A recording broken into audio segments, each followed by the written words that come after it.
So hey guys, good morning and welcome to my third mini blog. तो सुबह सुबह बारिश हो रही है और कीचड़ ही कीचड़ हो चुका है। तो थोड़ी देर वेट करके बारिश रुकने के बाद हम चलेंगे खेत।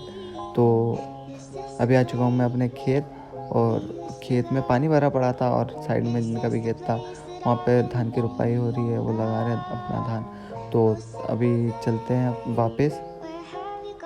सो फाइनली बारिश बंद हो गई है और मैं अपने छत पे आया हुआ हूँ और हल्की हल्की हवा चल रही है, बट फिर भी हल्की हल्की गर्मी फील हो रही है।